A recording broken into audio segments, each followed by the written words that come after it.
jiwanya. So untuk yang pertama tu, kalau perasan dia punya maksud ayat 1-7 tu, Allah bersumpah dengan makhluk-makhluk Allah yang ada dekat dunia ni. Contoh yang ayat pertama kan, demi matahari. Lepas tu Allah kata demi bulan kan, dan demi matahari dan sinarnya pada pagi hari. Satu, matahari. Yang kedua, demi bulan. Next one ya. Demi bulan apabila mengiringinya. Ketiga, siang. Tentang siang hari. Siang hari demi siang apabila menampakkannya. Yang keempat, malam. Kan? Malam demi malam apabila menutupi, yakni gelap gelita. Lepas tu Allah cakap ayat kelima pasal langit. Demi langit serta pembinaannya, yakni yang menakjubkan. Yang keenam, Allah cerita tentang Allah bersumpah dengan bumi serta hamparannya. Dan yang ketujuh, Allah kata demi jiwa serta penyempurnaan ciptaannya. So kat sini Allah bersumpah dengan makhluk-makhluk yang Allah ciptakan.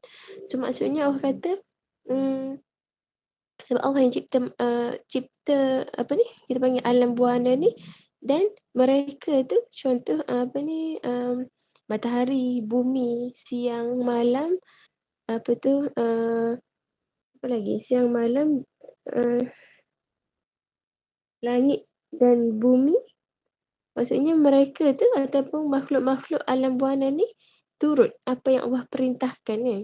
Contoh matahari. Matahari ni kalau ikutkan dia adalah Islam ikhtiari ke ijbari? Ijbari lah, sebabnya dia menurut perintah Allah, menurut perintah apa yang Allah suruh.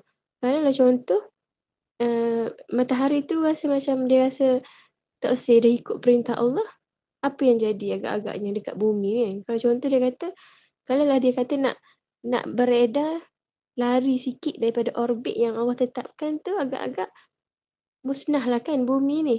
So mereka tu mereka tu diciptakan oleh Allah dan mereka juga buat apa yang Allah suruh tu kan. Maksudnya matahari, bulan, siang, malam. Lepas tu kalau siang ni Allah kata untuk kita berfikirlah, bukan Allah ciptakan siang ataupun malam tu adalah saja-saja.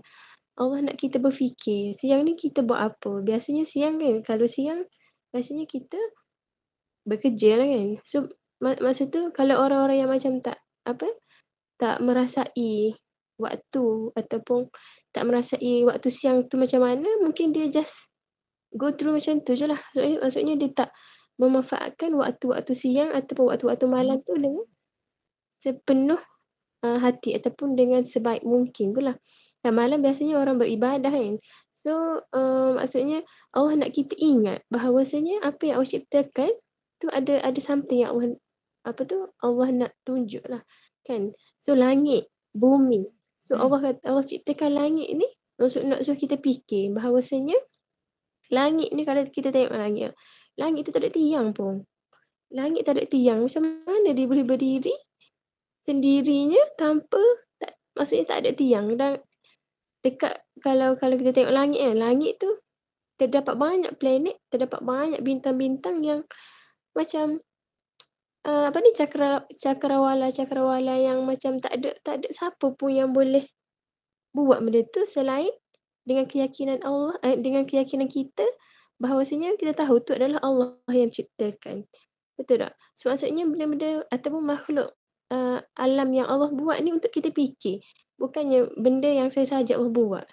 Lepas tu masuklah ayat ke-6 tu pasal bumi lah. So bumi ni Allah kata, bumi ni Allah ciptakan untuk manusia dan seluruh kehidupan tu untuk kita hidup. Dan hidup tu bukan untuk saya saja, untuk kita berfikir. Lepas tu masuk ayat ke-7, Allah kata, ayat ke-7 Allah kata, demi jiwa serta penyempurnaan ciptaannya. So maksudnya Allah merangkumi yang 7 ni, Allah macam nak bagi tahu kat kita lah, macam Allah dah buat sempurna dah, macam tu. So Allah dah buat sempurna dah, Allah ciptakan semuanya tu adalah untuk kita berfikir. Macam tu lah. So ayat ke-8 sampai ayat ke-10 tu, ini Ar-Rum ayat 30. Ini maka hadapkanlah wajahmu dengan lurus kepada agama Allah Letaklah atas fitrah Allah yang telah menciptakan manusia menurut fitrah itu, tidak ada perubahan pada fitrah Allah. So, macam ini yang macam, apa tu, alam-alam yang Allah ciptakan ni maksudnya itu adalah fitrah alam, faham tak? Maksudnya bumi, maksudnya matahari, bulan, Allah dah cipta ikut, maksudnya dia orang tu ikut apa yang Allah perintahkan. So, manusia pun begitulah. Lepas tu ni tentang keseimbangan nafs, kalimah sawa bermaksud mengambil sesuatu yang tak seimbang lalu menyeimbangikannya. Apa maksud Allah bila Allah kata dia menyeimbangkan nafs tu? Maksudnya menyeimbangkan nafs tu macam jiwa sebenarnya. Nanti bila kita sekejap lagi . Okey. So macam Allah nak cakap kat kita, ke dalam kita, dalam diri manusia ni akan ada nafs lah. Nafs tu macam jiwa lah. So jiwa ni akan ada, maksudnya badan kita ni ada jasad dan juga ada roh. Kan, physical, which is jasad tu. Jasad ada makanan dia, roh juga ada makanan dia. Dan kedua-dua elemen ni sangatlah penting lah dalam membentuk seseorang individu yang Muslim tu. So, kalau ikut ni, kan hati kita, qalbu, sangatlah tertarik oleh kedua-dua elemen jasad dan juga roh tu. So macam mana hati tu, hati kita ni, maksudnya macam mana kita guna panca indera kita tu untuk sampai ke hati. Maksudnya panca indera kita tu untuk melihat kebesaran Allah. Contohnya yang tadilah yang Allah mention awal-awal tadi, matahari, bulan, siang, malam, bumi, langit. Adakah kita berfikir? Macam itulah. Lepas tu, so yang ni jenis-jenis nafs. Nafs ni kalau ikutkan dalam jiwa seseorang manusia tu akan ada akan ada nafsu-nafsu yang tersendiri, nafsu-nafsu yang Allah memang, maksudnya itu adalah normal lah untuk manusia seperti kita ni, untuk ada nafsu-nafsu yang yang memang Allah ciptakan lah kan. So nafsu ni boleh dibagi kepada 3 lah. Amarah, mutmainnah dengan lawamah. Kalau nafs lawamah tu adalah nafsu yang macam, kalau dia macam nafsu ataupun roh yang sentiasa menyesali ataupun meratapi setiap apa yang dia buat. Maksudnya setiap apa yang dia buat dosa, kalau contoh dia buat dosa, so dia tahu yang dia buat dosa, faham tak? Itu adalah nafsu lawamah. Kalau nafsu amarah ni adalah nafsu yang selalu suruh kita buat benda-benda yang tak baik lah. Mengajak ke arah keburukan, kejahatan. Kalau nafsu mutmainnah tu adalah nafsu dan roh yang tenang. Maksudnya dia macam tenang je lah. Maksudnya dia tak ada yang ragu-ragu, sangat tenang. Maksudnya sangat, yang ni yang paling terbaik lah antara nafsu-nafsu yang amarah dengan lawamah tu. Lepas tu, so kategori manusia dalam berinteraksi dengan diri sendiri. So kita tengoklah kita ni berada dalam golongan yang macam mana.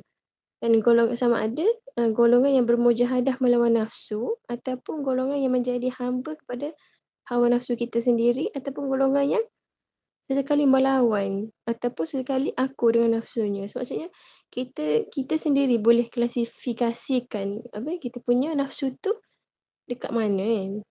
Ini maksud muhasabah diri kita sendirilah. So orang yang mensucikan diri bersama orang yang berjaya. Ayat ni, ayat yang ke-8 sampai 10 ni lah. Okay, next ni.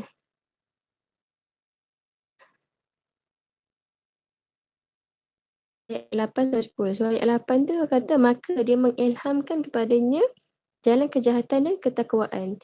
So lepaslah Allah bagi tahu macam dia punya alam buana apa semua tu. So masuk ayat 8 sampai ayat 10 tu Allah kata dan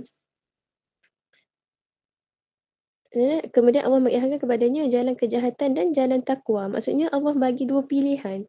Maksud mengilhamkan kepada kita ni, untuk pilih jalan, sama ada jalan kejahatan atau jalan takwa. Dan ayat 9 tu sesungguhnya amat beruntunglah orang yang membersihkannya dan sesungguhnya amat rugilah orang yang mencemarkannya. So dalam ayat 8 sampai 10 ni Allah bagi tahu 2 jalan, which is jalan, yang benar atau jalan yang salah, jahat dengan takwa. Lepas tu Allah kata, beruntunglah orang yang mensucikannya, membersihkannya dan sesungguhnya rugilah orang yang mencemarkannya. So, apa relation matahari dan jiwa agak-agak? Matahari kan menyinari, maksudnya memberi cahaya kepada jiwa. So, kalaulah kita bersihkan jiwa kita, so memang akan bersinar dan bila hati ni macam bersinar ataupun bersih, maka hidayah tu uh, masuklah kan. So, next tu ayat, ni tadi lah. Lepas tu untuk ayat 14 tu, ayat 11 sampai ayat 15, ini adalah Allah nak ceritakan tentang kaum Thamud tu. So kenapa kaum Thamud? Sebab kaum Thamud ni mereka ada Nabi Soleh kan. Kaum Thamud ni dia orang ni memang tersangat handal lah kalau dalam bidang apa? Bidang peternakan, bidang pembinaan, dia sangat teliti lah dalam seni bina bangunan apa semua tu. So mereka ni sangat-sangatlah macam berlumba-lumba nak apa? Nak dapatkan bangunan tertinggi, nak dapat apa ni, pembinaan yang sangat gah. Infrastruktur dia sangat hebat lah. Tapi mereka ni sangat sombong dan bongkah sampai kan dan sangat apa ni, melawan lah apa yang Allah suruh. Sangat-sangat ni lah. Lepas tu ada kali kalau apa ni, dan dia orang sangat tak pedulilah apa yang Allah suruh tu. So kalau tengok ayat 11 sampai 15 tu, kan dia kata kaum Samud telah mendustakan rasulnya kerana sikap mereka yang melampaui batas. Mereka ni sangat-sangat melampaui batas, yang zalim itulah. So ketika seorang yang paling jahat dari mereka tampil tergesa-gesa untuk membunuh unta mukjizat. Untuk kisah unta mukjizat ni, pada masa Nabi Soleh apa ni, jadi rasul masa tu, Allah telah turunkan seekor unta dari bangunan mereka. Maksudnya dari bangunan mereka yang mereka bina tu,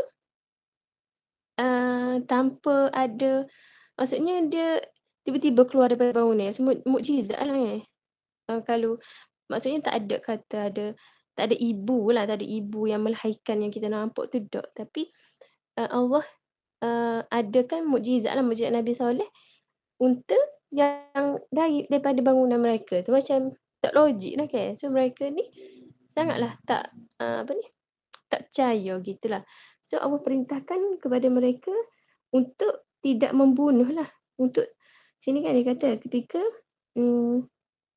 ketika seorang yang paling jahat dari mereka tampil tergesa-gesa untuk membunuh unta mukjizat, lalu Rasul Allah yakni Nabi Soleh berkata kepada mereka, jangan ganggu unta Allah dan minumannya. Tetapi mereka mendustakannya, lalu mereka menyembelih unta itu, maka Allah pun murka dan menimpakan ke atas mereka azab yang sangat dahsyat lah. Sebabnya dosa mereka yang mereka lakukan tu. So mereka ni macam kaum Samud ni sangatlah, orang kata, sangat degil. Dia tak saya dengar, dia maksudnya dia tak nak dengar lah apa yang Nabi Soleh perintahkan. Maksudnya tu adalah perintah daripada Allah kan. Tapi dia sangat tak dengar. Dia macam dia bunuh juga unta tu, dan juga dia tak bagilah minuman ke unta tu sampai maksudnya unta tu terbunuh lah. Maka dengan sikap ni Allah pun apa, memberi azab lah kepada mereka sebab dosa mereka yang mereka lakukan tu. So ayat last sekali tu, dan Allah tidak bimbang kepada akibatnya.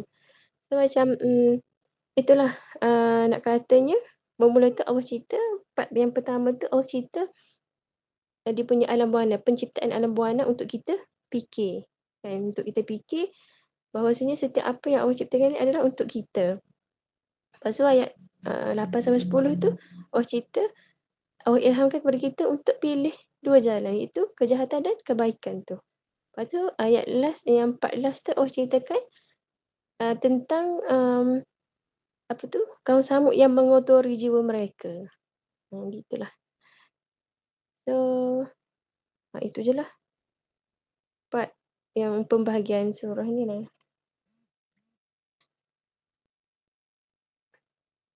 Kak Lina ada nak tambah apa-apa?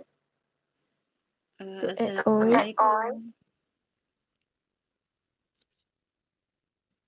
Assalamualaikum. Boleh dengar? Boleh dengar. Semua orang tutup kamera, jadi saya pun segan mau buka kamera. Okey. Untuk surah Asy-Syams tadi tu kan. Jadi awal lagi Allah cuba relatekan kan hakikat jiwa. Allah cuba relatekan dengan penciptaan matahari, penciptaan bulan, penciptaan waktu duha, penciptaan siang kan. Yang hakikatnya kita tahu macam yang Nabila present tadi kan. Matahari ni tidak ada pilihan pun untuk tidak tunduk kepada Allah. Andainya ada pilihan maka terjadi satu malapetaka besar kan. So matahari sedar yang dia tidak mempunyai pilihan kecuali untuk tunduk dan patuh kepada Allah. Jadi macam mana pula dengan hakikat jiwa manusia? Adakah manusia ni merasakan yang mereka ada pilihan? Betul lah orang ada pilihan sebab Allah ciptakan ikhtiari kan. Jadi tapi hakikatnya wajarkah untuk manusia memilih fujur sebab Allah memberi pilihan antara fujur wa taqwa kan. Jalan kesesatan ataupun jalan ketakwaan. Jadi sebenarnya kalau kita melihat kepada pilihan yang Allah bagi, adakah manusia ini mempunyai pilihan? Adakah manusia yang akan memilih jalan fujur yang akhirnya akan membawa kepada azab api neraka? Macam tidaklah wajar dan tidaklah logik kan untuk pilihan tu wujud. Jadi akhirnya manusia yang beriman atau terbuka hatinya, maka dia akan merasakan bahawa dia sama macam matahari. Tak ada pilihan pun untuk tidak tunduk kepada Allah kan. So hakikatnya manusia tidak ada pilihan pun. Selain daripada memilih jalan mensucikan jiwa, jalan takwa itu sendiri. Jadi tapi dalam masa yang sama Allah menceritakan kan terhadap wujudnya manusia yang mengotori jiwanya. Dan apa yang berlaku kepada mereka yang mengotori jiwa? Maka Allah ceritakan kan kesan-kesan kepada orang yang merasakan dirinya ada pilihan. So kesannya akhirnya mereka mengambil jalan kesesatan. Akhirnya mereka ni mengambil jalan kesesatan dan Allah menceritakan kesan-kesannya sebagaimana terhadap kaum Samud itu sendiri. Yang Allah memberikan azab yang sangat dahsyat kan terhadap mereka. Disebabkan apa? Mereka memilih jalan untuk mengotori jiwa dan mereka merasakan mereka ni ada pilihan. Tapi dalam masa yang sama ada juga mereka yang membersihkan jiwanya. Disebabkan apa? Disebabkan dia tahu dia tidak ada pilihan sebagaimana matahari tidak ada pilihan untuk tidak bersinar pada waktunya, kan? So disebabkan tidak merasakan tidak adanya pilihan ke atas dirinya selain daripada tunduk dan patuh kepada Allah, selain daripada memilih jalan ketakwaan, maka dia pun mensucikan jiwanya, mentazkiyahkan jiwanya.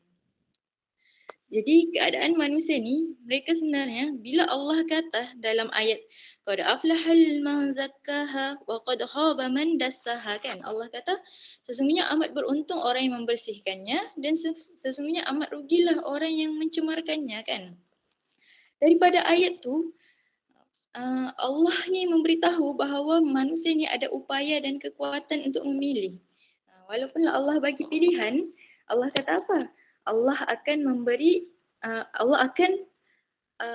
mengambil pertanggungjawaban. Disebabkan apa? Allah sendiri yang memberikan kesediaan hati, Allah sendiri yang telah pun menyempurnakan penciptaan manusia dan jiwanya, dan akhirnya Allah akan mengambil pertanggungjawaban daripada semua perkara yang manusia tu lakukan, manusia laksanakan kan. Jadi sebenarnya Allah memberi peluang setiap hari kepada manusia. Allah memberi peluang setiap hari kepada kita kan untuk kita ni mengambil pengajaran lah terhadap makhluk ciptaan yang Allah telah sebutkan dan pada setiap hari yang baru tu sepatutnya kita ada peluang yang baru yang Allah bagi untuk kita melahirkan azam dan niat-niat yang baru, untuk kita ni melahirkan hati yang baru kan dan mengambil jalan-jalan untuk mensucikan jiwa tu sebagaimana matahari mengambil jalan untuk sentiasa tunduk dan patuh kepada Allah. So, macam secara kesimpulannya macam itulah kan untuk surah ni.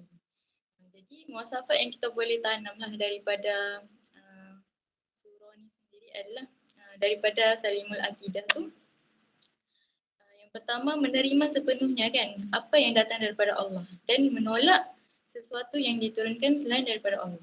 Jadi ini adalah jalan untuk mentazkiyah. Bila mana kita tunduk dan patuh kepada Allah, itu adalah jalan untuk mentazkiyah kan, mensucikan hati kita.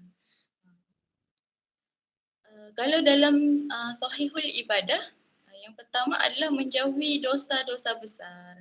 Jadi, apakah jalan yang mengotori jiwa ni? Apakah jalan ke atas orang yang merasakan dirinya ada pilihan? So, jalan tu adalah melaksanakan dosa-dosa besar ataupun melaksanakan maksiat kepada Allah kan. Sedangkan sepatutnya untuk kita ni mencapai ibadah yang benar atau ibadah yang sahih tu, kita sepatutnya mengingati Allah pada setiap situasi. Kalau kita go through surah Al-Imran kan. Surah Al-Imran ayat 191. Kan dalam tu Allah katakan orang yang mengingati Allah sambil berdiri, sambil duduk dan dalam keadaan baring, mereka ni adalah orang-orang yang dalam surah Al-Imran ayat 191. Sekejap saya buka.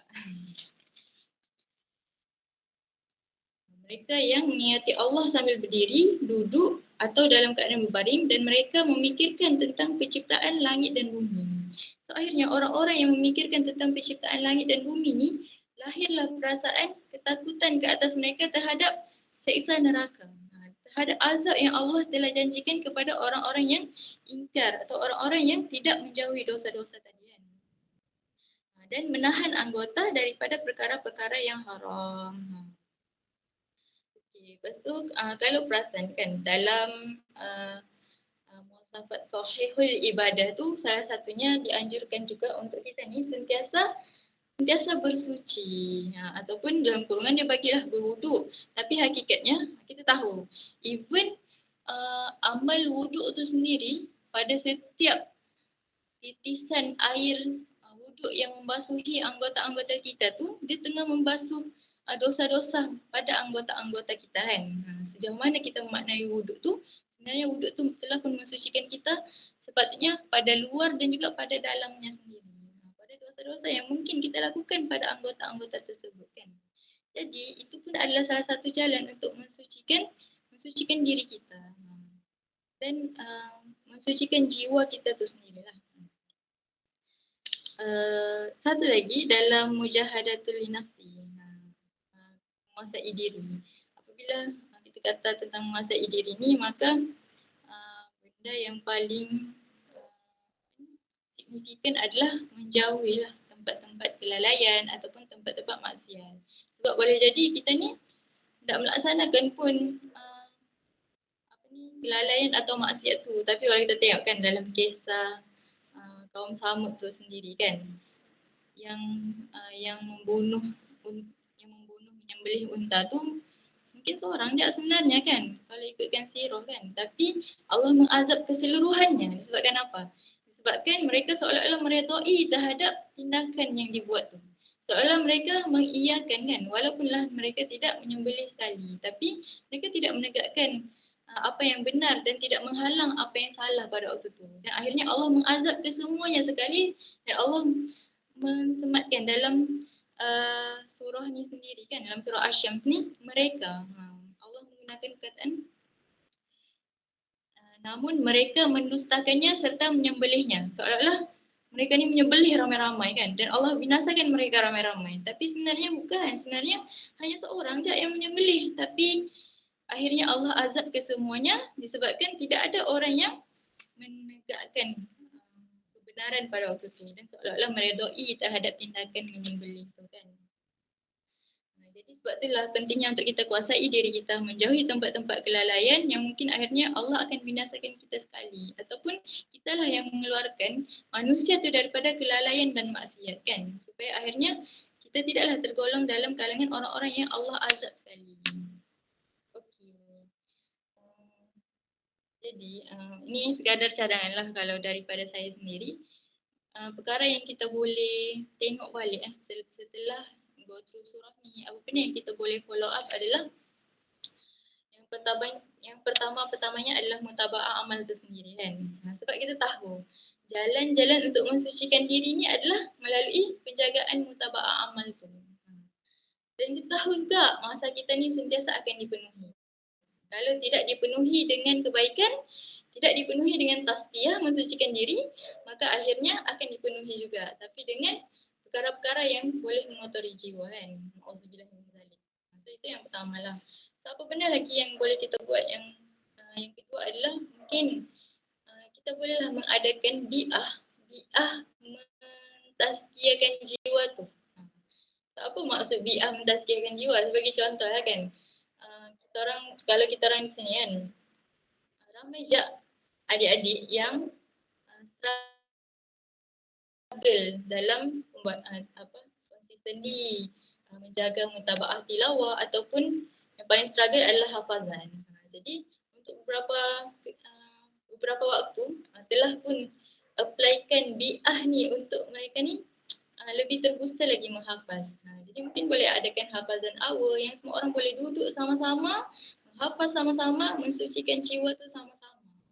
Sebab kita tahu kan, tarbiyah jam'iyah ni, tarbiyah bersama-sama ni yang akhirnya akan menguatkan mereka bila mana mereka sendiri. Tapi sebabkan tidak kuat bersendiri tu, kena start dululah dengan jam'iyah kan, dengan beramai-ramai tu.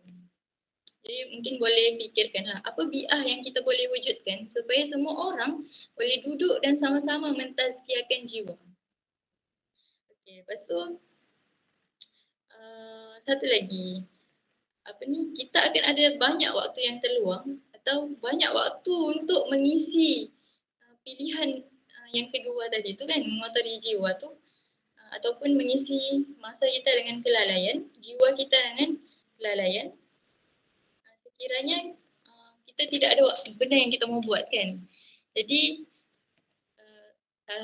kita tahu dalam tarbiyah ni salah satu benda yang kita perlu buat adalah meningkatkan pembacaan buku contohnya kan, supaya akhirnya kita ni boleh banyaklah input yang kita boleh keluarkan output kepada orang lain kan. Tapi satu benda yang jarang untuk dipraktikkan adalah perbincangan mengenai buku bacaan masing-masing. Benda tu mungkin boleh dibuat, mungkin boleh di-applykan kan di tempat antuna masing-masing kan, bahawa mungkin semua orang akan baca buku masing-masing kan, buku yang berlainan pada waktu tu. Mungkin bolehlah mengadakan perbincangan-perbincangan yang banyaklah terhadap buku bacaan masing-masing tu. Sebab kita ni kalau tak berbincang tentang fikrah Islam, tentang agama Allah, tentang jalan dakwah dan tarbiyah ni, kita akan sentiasa juga terisi dengan perbincangan-perbincangan yang sia-sia kan. Satu lagi adalah setelah bila akhwat ni kita sentiasa terdedah dengan isu semasa kan di sekeliling kita. Jadi why not untuk kita ni mengisi waktu-waktu kita. Okey, contoh macam dalam talam kan. Apa perbincangan yang kita selalu buat dalam talam, time makan dengan akhwat, time duduk-duduk, contohnya kan ada pula waktu untuk duduk-duduk. Contohlah makan dalam talam. So dalam tu pun sebenarnya hebatlah kalau kita dapat memanfaatkan makan dalam talam tu untuk mensucikan jiwa juga sekali. Mana pula makan dalam talam ni mensucikan jiwa. So dalam talam tu macam-macam kita boleh bincangkan kan. Bila kita tercakna isu semasa, daripada isu semasa tu kita akan mensucikan jiwa dengan perbincangan kita even dalam talam sekalipun. Ataupun pilot talk kan. Jadi mindset orang yang beriman ni ataupun orang yang membuka hatinya dan orang yang sedar yang dia tidak ada pilihan lain selain daripada mensucikan jiwa dan tunduk kepada Allah, maka setiap ruang waktu, ruang kehidupan dia akan manfaatkan untuk mensucikan jiwa. Jadi itulah yang kita mau buat kan. Pada akhirnya tidak adalah ruang-ruang untuk kita ni memberi kelalaian tu masuk dalam kehidupan kita. Sebab kita sibuk fikir, macam mana setiap benda yang kita buat dalam kehidupan kita tu adalah pensucian jiwa ke atas diri kita sendiri. Okey, contohnya macam talam-talam tadi tu, perbincangan cakna isu semasa tu, akhirnya dia akan menjadikan kita ni rasa urgensi lagi kan untuk meningkatkan diri, rasa urgensi lagi untuk mensucikan jiwa kita. Disebabkan apa? Disebabkan teruknya masyarakat di sekeliling kita, jauhnya masyarakat dengan Islam itu sendiri. Okey, so itulah insya-Allah. Kalau untuk aktiviti kan, adalah satu cadangan aktiviti ni, tapi dia sesuai untuk dibuat dengan ramai orang. Kalau untuk usrah kecil-kecil tu pun macam kurang praktikal lah, tapi kalau buat secara beramai-ramai mungkin lebih praktikal. Contohnya kita orang pernah lah buat ni satu aktiviti ni, macam mana nak explain aktiviti ni soalnya kita bagi satu arahan kan kepada semua peserta. Contohnya kan contohnya mereka kena mengumpulkan getah dalam jumlah yang tertentu, tapi dalam keadaan tutup mata. Di tempat yang lapang kita hamburlah getah tu, dan pada waktu tu selepas sahaja adik-adik tutup mata, akan ada kakak yang memakai name tag kebaikan dan ada juga yang akan memakai name tag kejahatan. So orang yang memakai name tag kejahatan tu, dia akan cuba melalaikan adik-adik yang tengah tutup mata tu kan, yang tengah mencari getah tu kan. Dia cuba melalaikan, kau kena buat ni, kena lompat-lompat, kena menari dulu baru dapat getah contohnya kan. Kalau kau guling-guling atas padang ni contoh, aku akan bagi getah. Versus dengan jalan kebaikan, mungkin dia hanya memberi petunjuk. Pergi ke sini, pergi ke situ, di mana kita tu berada contohnya kan. Tapi untuk kita ni mau memberi perasaan kan kepada adik-adik tu kan, dan untuk mengaplikasikan juga situasi yang berada di sekeliling kita sekarang, apa yang lagi loud, kebaikan ke kejahatan? Sekarang ni kejahatan yang sangat-sangat loud sekarang kan. So akhirnya untuk game tu mungkin yang paling loud tu adalah kakak-kakak yang memakai name tag kejahatan. Adik-adik kan tak nampak kan. Jadi orang yang pakai apa hawa nafsu contohnya, jahiliah, name tag macam tu kan, dia yang lagi loud untuk mengajak adik-adik tu dan akhirnya untuk mengambil getah-getah tu kan. Mungkinlah akhirnya dia akan dapat capai jumlah tu, tapi rupa-rupanya dia telah dilalaikan. Dalam keadaan dia mau mencapai satu matlamat tu, banyak sangat sudah kelalaian yang dia buat berbanding dengan kebaikan tu sendiri. Itu cadangan Jad lah. Anda dah dapat bayang dah? Tapi menariklah game tu. Sebelum ni kita orang boleh buat aktiviti daurah dan sebenarnya applicable juga dengan banyak bahan kan, bukannya untuk surah ni sahaja. Okey, wallahu alam. Barakallahu fiik. Ada soalan lagi ke?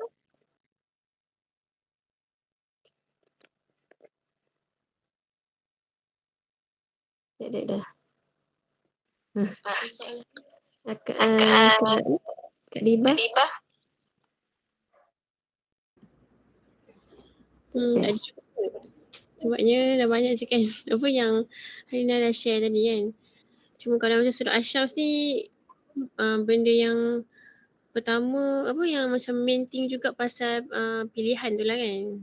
So macam bila adik-adik yang nak berubah, especially untuk adik-adik lah kan, macam kita boleh kata lah apa tarabur ni sangat basic lah kan, di mana Allah buat dua jalan tu kan.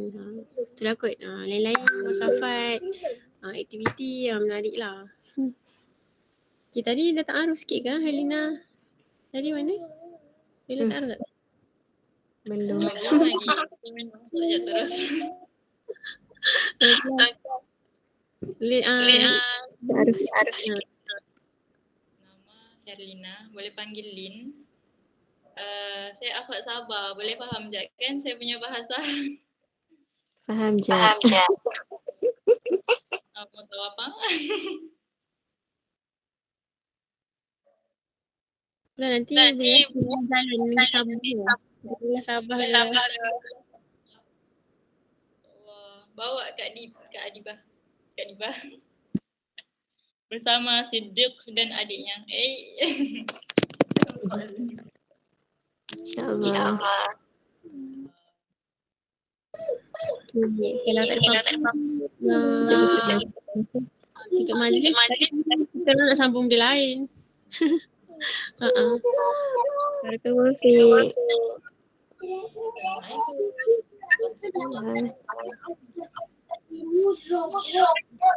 Ni kita guna